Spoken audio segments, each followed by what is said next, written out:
YouTubers भाई और बहनों, आपको तो इतना ज्ञात होगा कि भूमि प्रदूषण क्या होता है। आगे देखिए। भूमि या मिट्टी हमारे जीवन का आधार है, लेकिन मानवीय गतिविधियों और प्रदूषण के कारण इससे कई तरह के गंभीर नुकसान हो रहे हैं। मुख्य नुकसानों को हम बताएंगे, आगे सुनिए। मिट्टी की उर्वरकता में कमी। लगातार रासायनिक खादों और कीटनाशकों का उपयोग करने से मिट्टी के भीतर मौजूद प्राकृतिक पोषक तत्व खत्म हो जाते हैं। इससे जमीन धीरे धीरे बंजर होने लगती है और भविष्य में वह फसल उगने में मुश्किल हो जाता है। मृद अपरदन।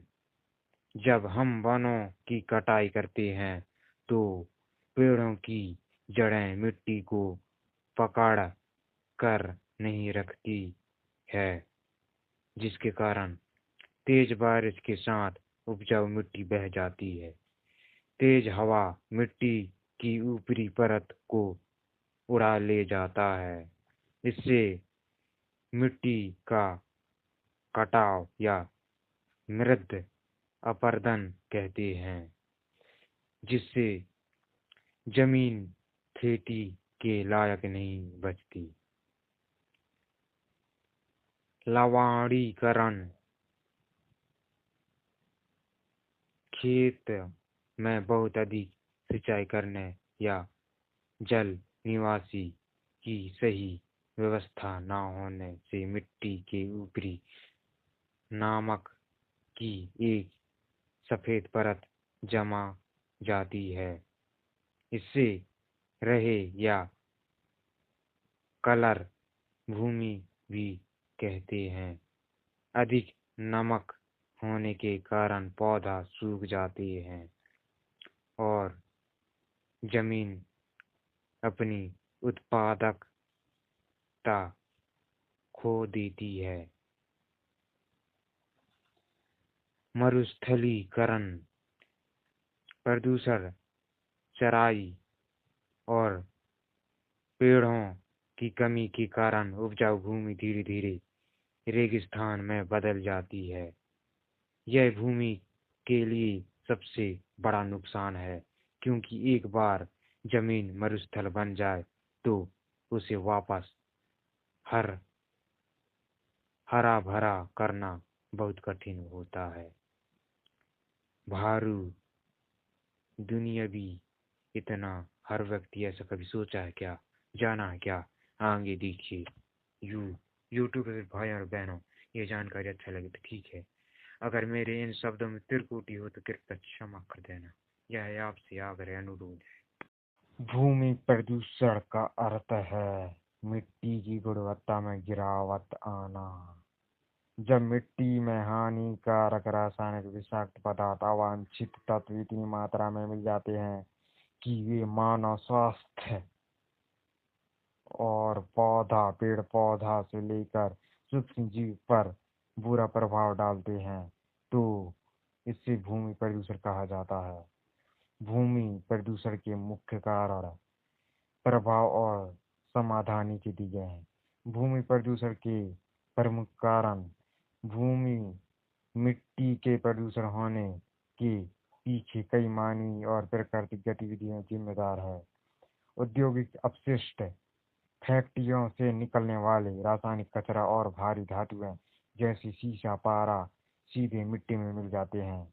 कृषि गतिविधियां, फसल की पैदावार बढ़ने के लिए अत्यधिक मात्रा में कीटनाशक और रासायनिक उर्वरकों का उपयोग मिट्टी की प्राकृतिक उर्वरकता को नष्ट कर देता है।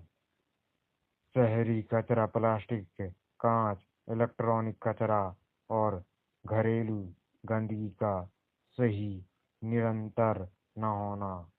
खनन, जमीन की खुदाई के दौरान निकले वाले मलबे और रासायनिक से आसपास भूमि बंजर हो जाती है।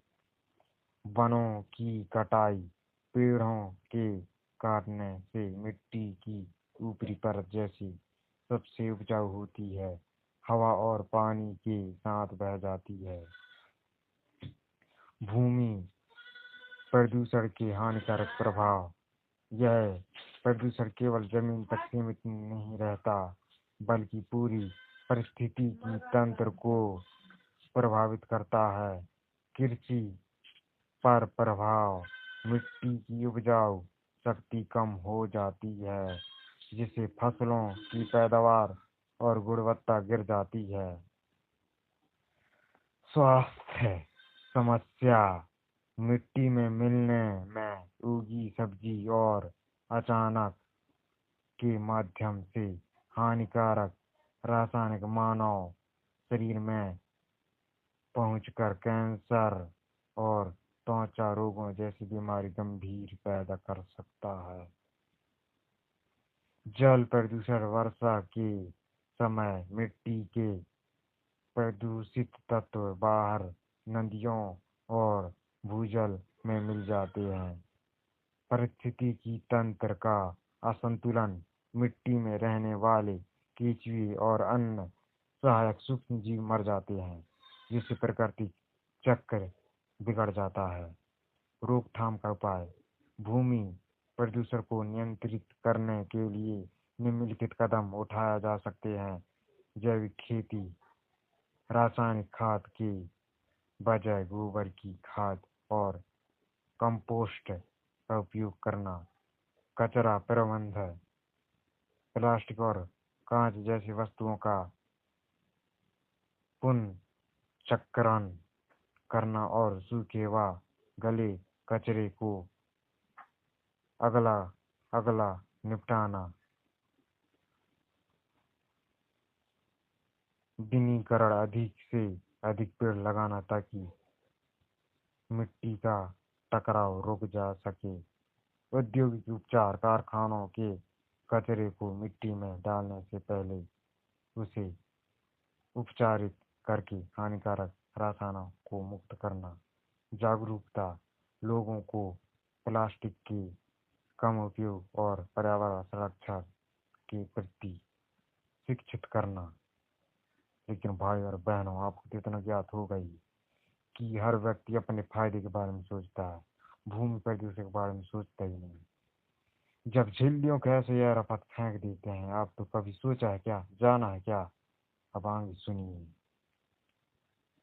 कि झिल्लियां या प्लास्टिक की थैलियां कहते हैं कि वह भूमि और पर्यावरण प्रदूषण के सबसे खतरनाक कारणों में से एक है। जब हम इससे ऐसे ही कहीं भी फेंक देते हैं तो यह निम्नलिखित तरीकों से विनाशकारी साबित होती है। मिट्टी में उर्वरकता का नाशक। प्लास्टिक और कई खतरनाक होते हैं, जिसका अर्थ है कि यह प्राकृतिक रूप से सड़ता नहीं है। एक प्लास्टिक की झिल्ली को पूरी तरह खत्म होने में 400 से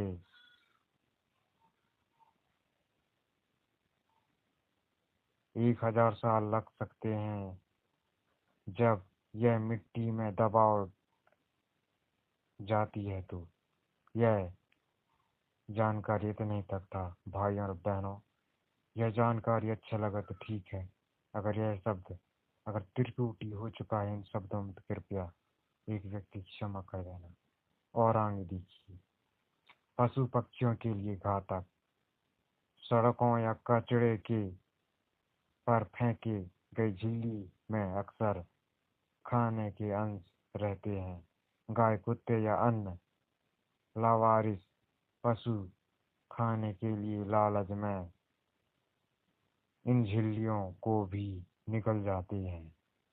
यह उनके पेट में जमा हो जाते हैं और उनके पाचन तंत्र ब्लॉक कर देती है। इससे दम घुटने या पेट की बीमारी के कारण उनका मासूम जानवर की तड़प तड़प कर उनका मृत्यु हो जाता है दर्दनाक।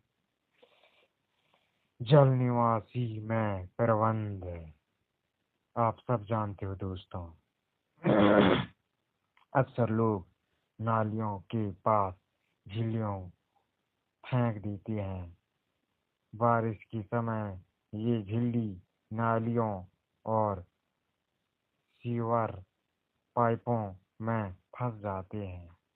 इससे गंदा पानी सड़कों पर भरने लगते हैं।